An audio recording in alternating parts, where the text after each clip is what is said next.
misaotranao jeso malalo tratrizao fotona mamizao ianaranay antongotrao izahay izay mpianatrao koambitenenare jeso malalo izahay iaino tsaranao ka irate niavy aminao itoetrabetsakao amponaya koambitenenare jeso malalo izahay iaino tsaranao ka irate niavy aminao itoetrabetsakao amponaya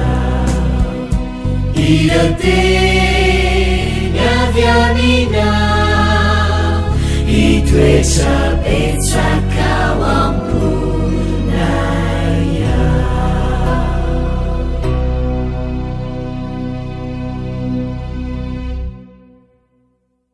miarabanao indray tonga amity fotoana fiarahana mianatra ny tenin'Andriamanitra ity. Ny lohatentsika androany dia hoe ny fihetsehana adventiste. Andeha aloha isika hiaraka hivavaka.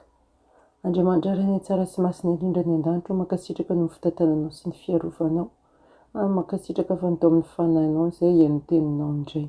Mety izy ianao hitoetra ty amponay amin'ny alalan'ny fanahy masina, ka izay tsy nambolenao dia ho esorinao ireo fahotana rehetra.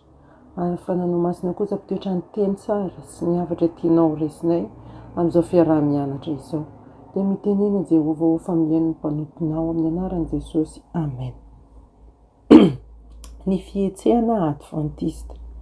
Raha misy andinina iray nanosika ny fihetsehana adventiste dia ny Daniela 9:12 manao hoe: arô izy tamiko 310 andro ary noho ny afaka izany dia amin'izay vao hodiovina ny fitoerana masina.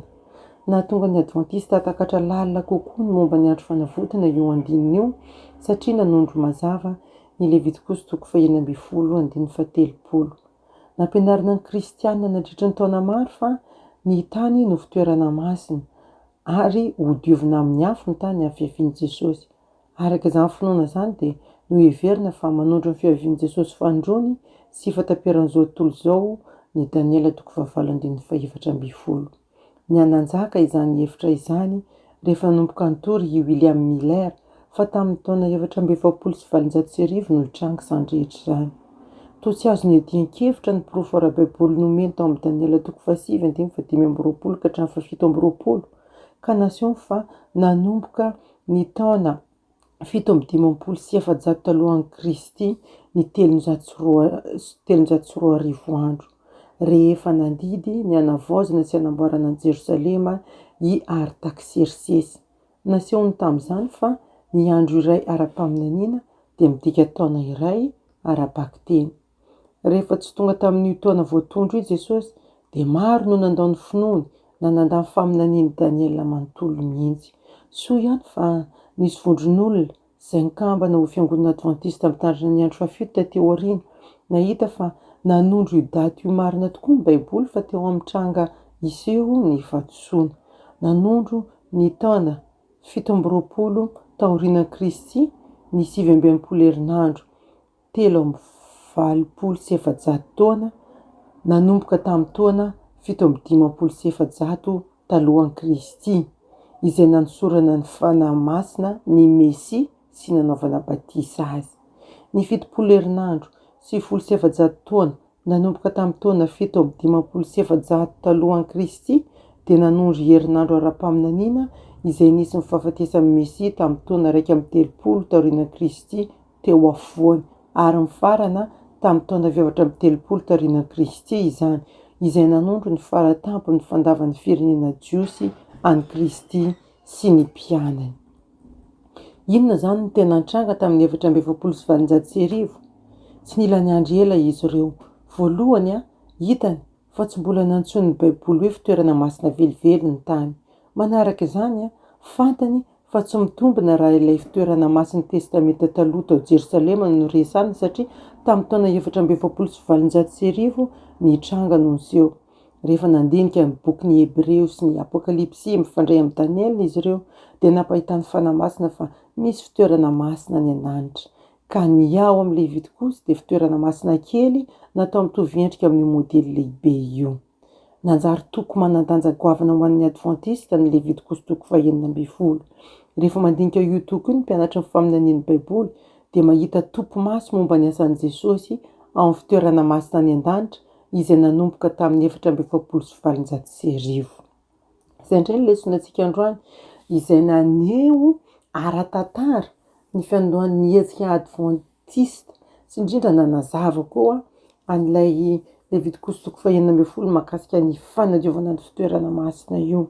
Fantatsika tandroany fa misy fitoerana masina izay nakana inendrik'ilay fitoerana masina kely na taty ambony tany zany no resan'ny Levitikosy io any an-danitra ary tamin'ny taon'ny 720 dia nanomboka ny asa tao amin'ny fitoerana masina any an-danitra io. Ianaro tsy anjery ny andininy izay safidianao atao fitadidy ary soratim-betsaka zany mba hamora fitadidianao azy. Inona ny avalinao ny olona iray izay manontany hoe nahoana ny fitoerana masina any an-danitra no mila fanadiovana? Inona no ataon'i Jesosy any an-danitra ankehitriny? Andeha isika hiara hivavaka ary mino fa ho asika ilay fanadiovana ny fitoerana masina dia fanadiovana ny fahotantsika izay tavela ao amin'ny fitoerana masina. Azontsika mifamelan-keloka fa ny fitoerana masina dia naloto ohatra ny tamin'ny fanompoam-pivavahana jiosy tamin'ny tabernakely taty Antania. Ary ny ataon'i Jesosy zany dia manadio an'io fitoerana masina io manaisotra tanteraka amin'ny fahotantsika. Izay mahasarobidy sy mahazava-dehibe ny anatonantsika an'i Jesosy amin'izao fotoana izao. Mankasitraka izay ray malalo anao zany hafatra tsara izay nomenao anay izany. Manome toky anay fa mifandray ny tantara sy ny Baiboly. Tena zava-misy ny fanelanelanina izay ataonao, fisoronana ataonao anay ao amin'ny fitoerana masina. Mety izy ianao hisarika amin'ny fonay sy ny sainay fijerinay amin'izany ahatonga anay hampahory ny tenanay mba tsy hisy fahotana izay tsy voavelaka raha hivoaka avy ao amin'izany fitoerana izany ianao Jesosy dia azo antoka ny famonjenanay. Taio manokana izao mpiaino izao ary tonoina mivavaka amin'ny anaranao irery. Amen. Dia izay indray ny fotoanantsika androany mirary soa anao ary mametraka amin'ny mandram-pioana ho amin'ny manaraka indray veloma tompoko.